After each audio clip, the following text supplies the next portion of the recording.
वंदे मातरम पिला माने आमे श्रवण कुमार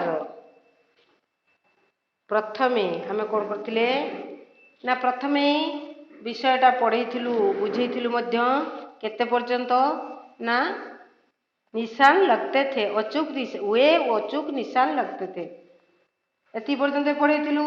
ते पुराने समय के बात है। श्रवण कुमार नाम के एक बालक था। वो पिता माता का आज्ञाकारी बालक था। तो उसका पिता माता बूढ़े हो चुके थे। तो श्रवण कुमार ने उसकी सेवा करते थे। तो दोनों पिता माता ने तीर्थयात्रा करने के लिए इच्छा प्रकट की। तो श्रवण कुमार की पुत्र न श्रवण कुमार पिता माता को लेकर तीर्थयात्रा जाने के लिए निकल पड़ा। तो जाने के पश्चात कोई तीर्थयात्रा भ्रमण करते पश्चात उसने अयोध्या के निकट सरोज नदी के किनारे पहुंचे। निकट जंगल में जा पहुंचा। संध्या हो चुकी थी। श्रवण माता पिता को जोर की प्यास लगी थी। तो श्रवण कुमार ने सरोज नदी के किनारे घोड़े लेकर सरोज नदी के किनारे पानी लाने के लिए गया था। उस समय अयोध्या के राजा दशरथ ने भी युद्ध खेलने शिकार खेलने के लिए आया करते थे। उस समय शिकार खेलने आए थे तो उसका निशान अचूक था। तेणु एते पर्यंत आमे पढ़ीथिलु कौन ना पुराण समय कथा। श्रवण कुमार नाम एक बालक थिला। से तार अंध पिता माता अंध थिले। से सेमानकर बहुत सेवा करथुला। तांकू सेमाने थरे तीर्थयात्रा करिया पाई मन बळेले। तांकू नेई से कोन कला ना तीर्थयात्रा करिबा को गला। तोर गोटिए बाहुंगी रे सेमानकु बसे। सेते बळे आजिकाली भଳି ଯିବା ଆସିବାର ସୁବିଧା ନଥିଲା। ଚାଲି ଚାଲି ଯିବାକୁ ପଡ଼ୁଥିଲା। ସେ କ'ଣ କରୁଥିଲା ଗୋଟେ ବାଙ୍ଗରେ ଗୋଟେ ପଟେ ତା ପିତା ଅଲଗା ପଟରେ ତା ମାଆକୁ ବସେଇ ତୀର୍ଥ କରିବାକୁ ଗଲା। କରିବା ଯାଉ ଯାଉ ତୀର୍ଥଯାତ୍ରା କିଛି ସ୍ଥାନ ଭ୍ରମଣ କରି ଯାଉ ଯାଉ ସେ ଅଯୋଧ୍ୟା ନିକଟରେ ପହଞ୍ଚିଲେ। ସେତେବେଳକୁ ସନ୍ଧ୍ୟା ହେଇଯାଇଥିଲା। ସେ ଅଯୋଧ୍ୟା ଜଙ୍ଗଲ ନିକଟରେ ପହଞ୍ଚିଲେ ତ ସନ୍ଧ୍ୟା ହେଇଥିଲା। ତାଙ୍କ ଅନ୍ଧ ପିତାମାତାଙ୍କୁ ଜୋରରେ ଶୋଷ ଲାଗିଥିଲା। ତେଣୁ ଜୋର ଯେତେବେଳେ ଶୋଷ ଲାଗିଥିଲା ସେମାନେ ପାଣି ପିଇବା ପାଇଁ କହିଲେ। ପୁଅ କ'ଣ କଲା ନା ପାଣି ପିଇବା ପାଇଁ ଗଲା। ପାଣି ଆଣିବା ପାଇଁ ସରୋଜ ନଦୀ ଗଲା। ଏଇ ସମୟରେ ରାଜା ଦଶରଥ କ'ଣ କରିଥିଲେ ନା ଆସିଥିଲେ ଶିକାର କରିବା ପାଇଁ। ଏବଂ ଦଶରଥଙ୍କର ଯେଉଁ ତୀର ମାରୁଥିଲେ ତାହା लक्ष्यस्थल भेद करुला। श्रवण कुमार ने जब घोड़े को पानी में डुबाया तो ऐसी ध्वनि निकली कि मानो कोई जंगली जानवर पानी पी रहा हो। तो श्रवण कुमार घोड़े डुबाने समय ऐसी ध्वनि निकली जैसे जंगली जानवर पानी पी रहा हो। श्रवण कुमार जितेबले घोड़ा माठियाटी बुड़ौला से तार जो डुबुडुबु शब्द से ध्वनि अर्थात शब्द ध्वनि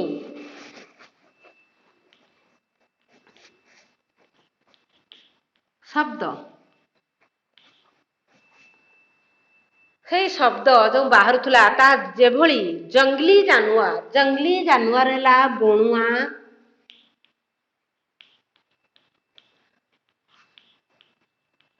जंगली जानवर माने बणुआ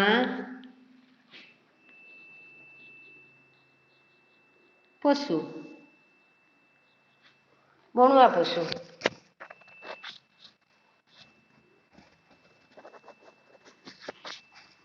तेणु जेभली बणुआ पशु पानी पीछे से भली जना जाउतला। उन्होंने अपना बाण ध्वनि को दिशा में चला दिया। जो दिगरु शब्द आसुतिला सेई दिग को दशरथ लक्ष्य करी कौन कले बाण चलई देले। दिशा हला दिग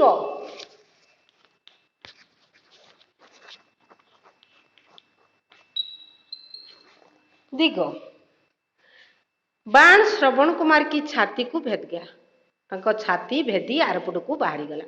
वो चिक्कर माने चित्कार करी धरती पर गिर कर तड़पने लगा। छटपट तड़पने तड़पन माने छटपट हेबा।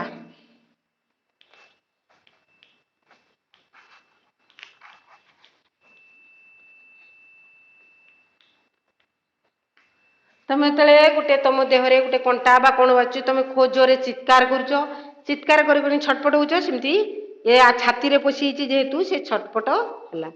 राजा दशरथ समझ गए कि कोई बहुत बड़ा अनर्थ हो चुका है। राजा दशरथ जाणीदेले जे बहुत बड़ अपराध हो गला, कारण जंतुकर चित्कार ये नुहे मनुष्यर चित्कार से जापारे। तेणु से कौन कले कहले बहुत बड़ अपराध हो गया। वे दौड़कर श्रवण कुमार के पास पहुंचे। ये दौड़ी कर श्रवण निकट में पहुंची गले। श्रवण कुमार की दशा देखकर उसका हृदय विखल गया। उसका हृदय विखल गया माने हृदय दुखरे तरली गला, बा हृदय तार करुण अवस्था देखिकी हृदय तरला। हृदय विखल गया माने हृदय तरली जीवा।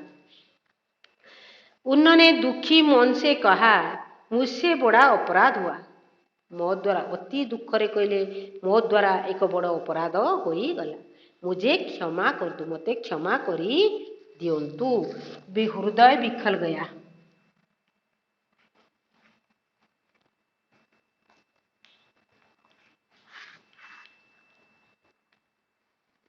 पिघल गया। पिघल गया माने हृदय पिघल गया माने हृदय तरली जीवा।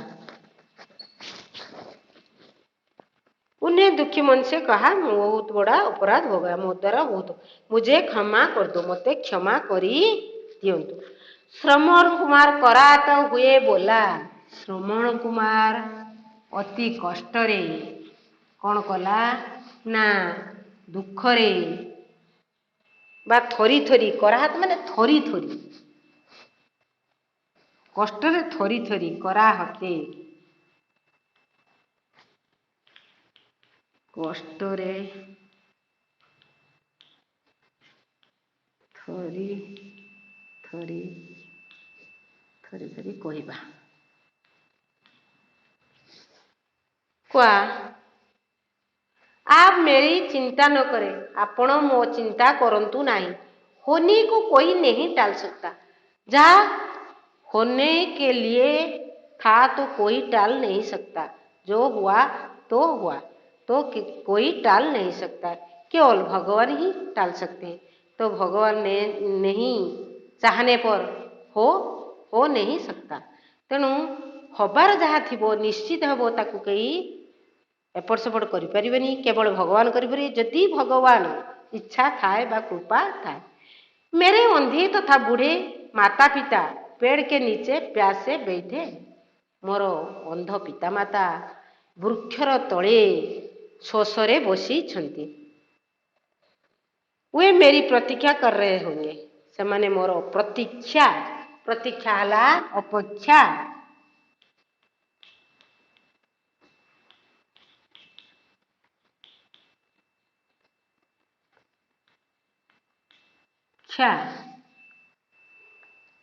अपेक्षा करते हुए, यदि आप उन्हें पानी पिला दे तो उसका मेरे ऊपर बड़ा उपकार हुआ।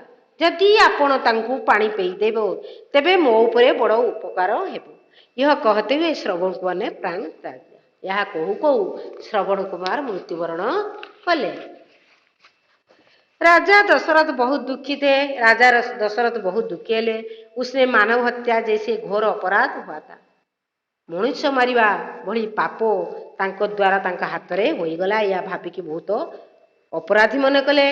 अब ये कर भी क्या सकते, वर्तमान कौन करिपरिवे, तो मारिचंती से मरी जाइची, कौन करिपरिवे। वे भारी मन से पानी लेकर श्रवण कुमार ने माता पिता के पास पहुंचे। पानी नहीं करी माठियारे पानी नहीं करी श्रवण कुमार तांको माता पितांको पाखरे पहुंचले। पिला माने बुझी पारुछ। राजा दशरथ साहस नहीं कर पा रहे थे। राजा दशरथ साहस करि परिले नहीं जे तांको पुत्रर मृत्यु खबर तांको पिता माता को देवे।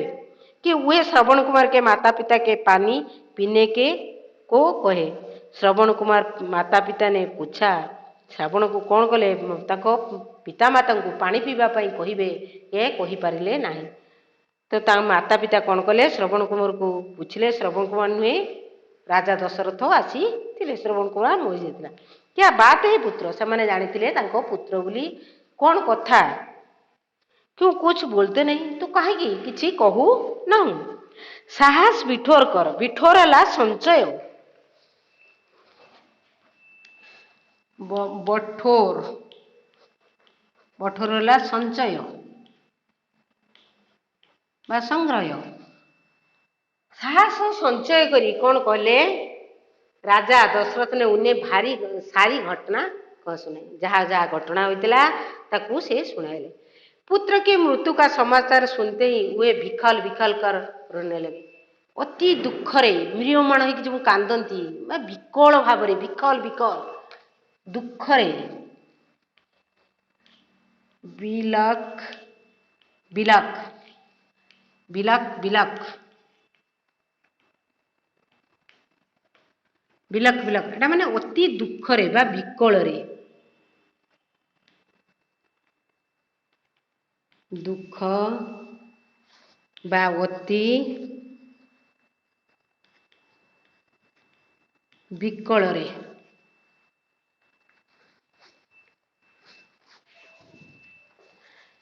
कौन कले ना अति एवं दुख विकल रे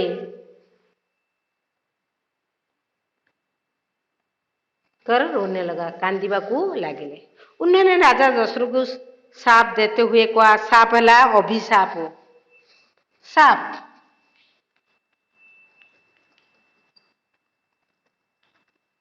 अभिशाप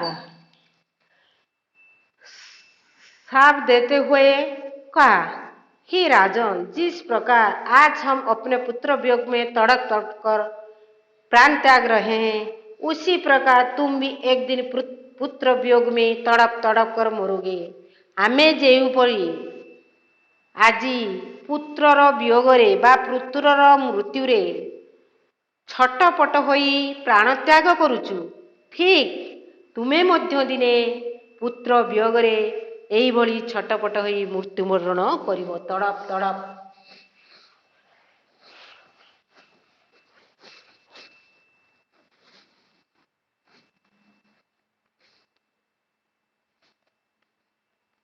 तड़प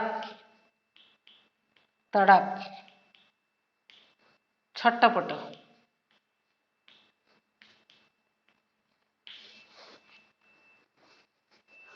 यह कहते हुए श्रवण कुमार के माता पिता ने अपने प्राण त्याग दिया। यह कही कि से दुई जन मध्य आग काल मुनि ऋषि माने कौन करते पिला माने ना इच्छा मृत्यु वरण करते से जहाँ इच्छा अनुसार मरुले सी कौन कले से भली मृत्युवरण कले। श्रवण कुमार के माता पिता का साप सत्य सिद्ध रामचंद्र के वन जाने के पश्चात राजा दशरथ की मृत्यु भी कारण हुई थी। श्रवण कुमार पितामाता मध्य जो कौन करथिले तांको अभिशाप देइथिले से अभिशाप सत्य होइतिला केतेबेले ना जेतेबेले रामचंद्र वनवास जाइथिले राजा दशरथ सेतेबेले मृत्युवरण करथिले कोनसी पुत्रर मुख देखी नथिले। तुम जानिथिबो रामचंद्र वनवास 14 वर्ष के लिए वनवास गया और इसके समय दशरथ मृत्यु हुआ था। तो दशरथ के 4 पुत्र थे राम लक्ष्मण भरत शत्रुघ्न। तो भरत शत्रुघ्न 4 पुत्र थिले भरत शत्रुघ्न शत्रुघ्न सेतले मातुल गृह थिले। दशरथ के पत्नी कैकेयी ने दशरथ को 3 वर मांगा था। तो पहला वर में रामचंद्र 14 वर्ष के लिए वनवास और दूसरा वर में मेरा पुत्र भरत राज सिंहासन पर बैठने के लिए।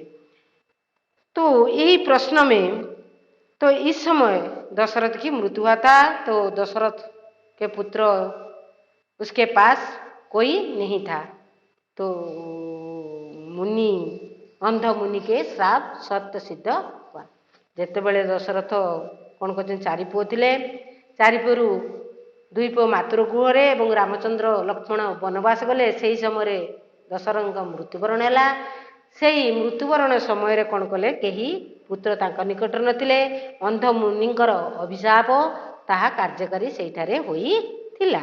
ଆମର ଏଇ ବିଷୟବସ୍ତୁର ସମସ୍ତ ମାନେ ଆମେ ବୁଝିପାରିଲୁ।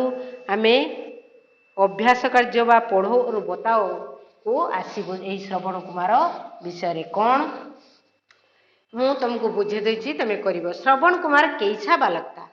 श्रवण कुमार एक आज्ञाकारी पिता माता की आज्ञाकारी बालक था। श्रवण कुमार सूरज नदी के किनारे क्या करने गया था?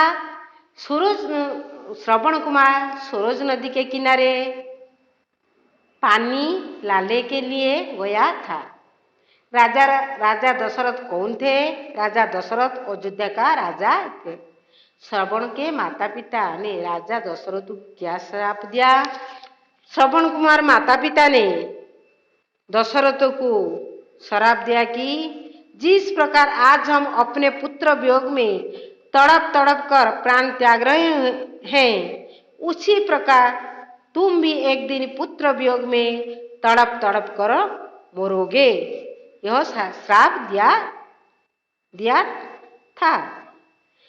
तो दोनों खंड को जोड़कर वाक्य लिखो। ये तीनों खंड को, तीनटा अच्छी क स्तंभ, ख स्तंभ, ग स्तंभ, ये तीन खंड को जोड़िकी वाक्य लिखिब।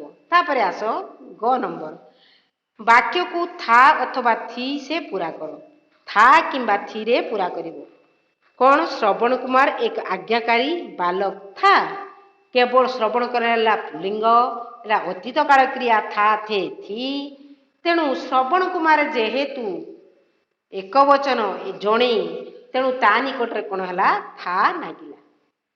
मु कही था हला एक वचन, बहुवचन ले थे एवं स्त्रीलिंग रे थी।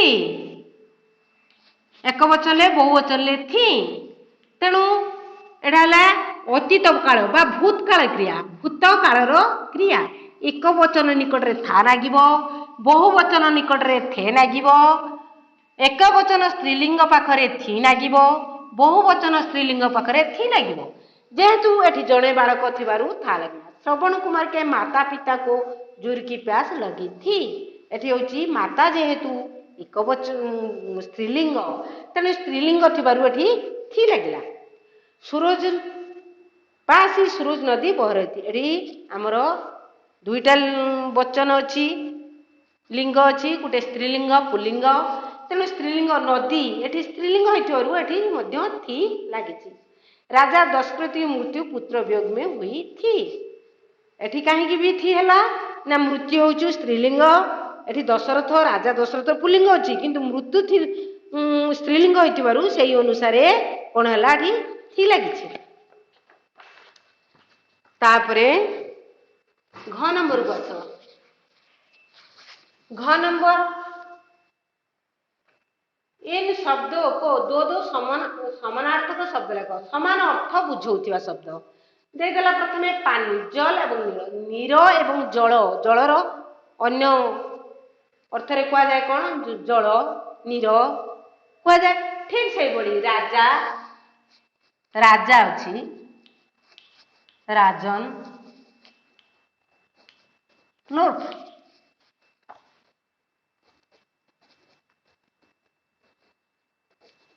नोट, वन, वन है अरण्य एवं वनस्थ, पुत्र, बेटा, संतान। इनके बहुवचन लिखो। ये सब देख, गोटे दे देछि दूरी, दूरी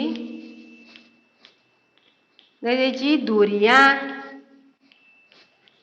जिते बहु दूरी या जिते बहुवचन है देख, आम कहीं दूरी तो अच्छी, आम खाली या जोग करते, या जोग नकरी, या जोग नकरी कहीं दीर्घ कारांत को हर्षई कारांत कर जान पिला माने।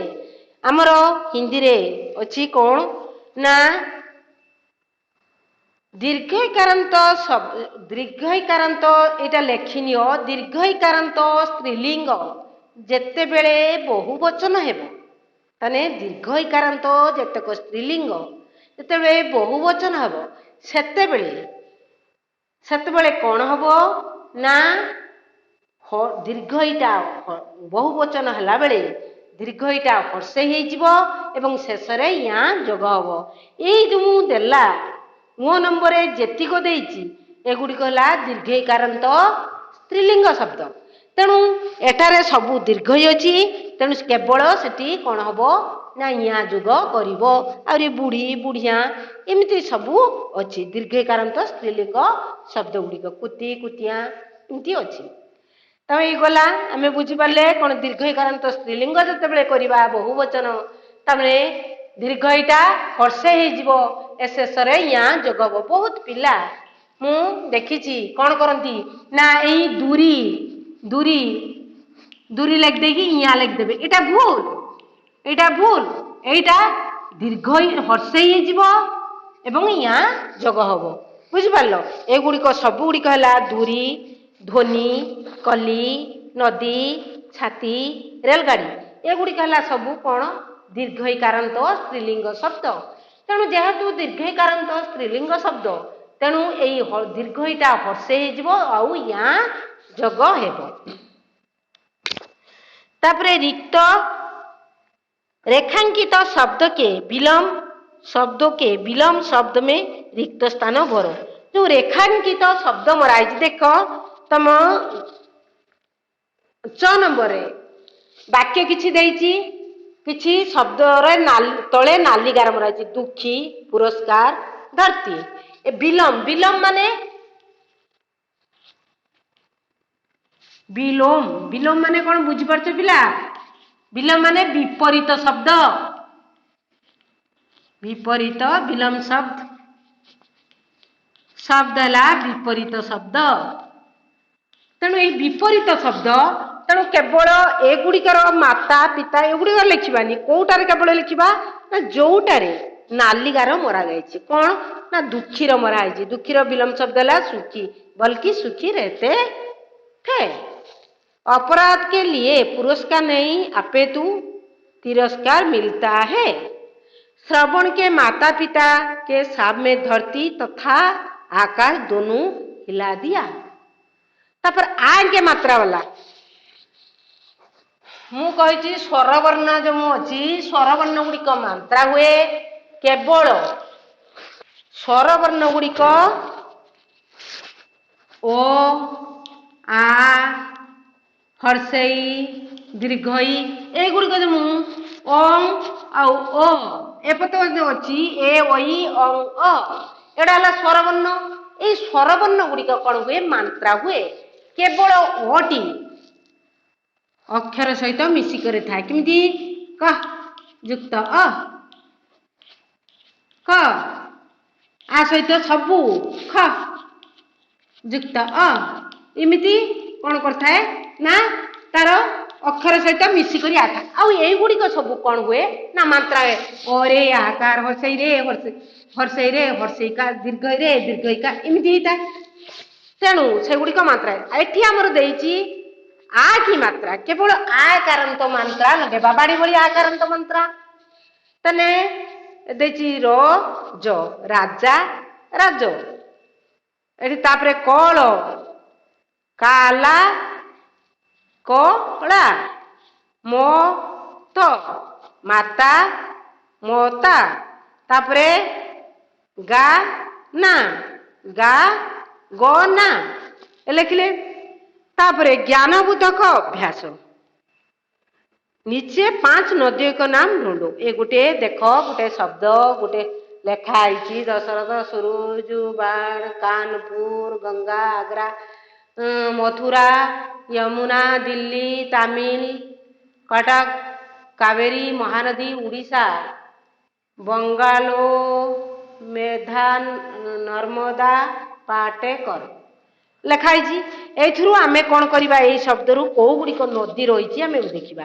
प्रथमे से दे देइछि नाली काली रे सुरुज नदी तापरे देख गंगा तापरे यमुना तापरे कावेरी महानदी नर्मदा एगुड़िक लिखा है अभ्यास पाठ ଶେଷ ହେଇଗଲା। ଆମର ଶ୍ରବଣ କୁମାର ବିଷୟ ମଧ୍ୟ ଶେଷ ହେଇଗଲା। ଆମେ ପରବର୍ତ୍ତୀ ପିରିୟଡ଼ରେ ତୃତୀୟ ବିଷୟ ତୁମମାନଙ୍କୁ ପଢ଼େଇବୁ। ବନ୍ଦେ ମାତରମ୍।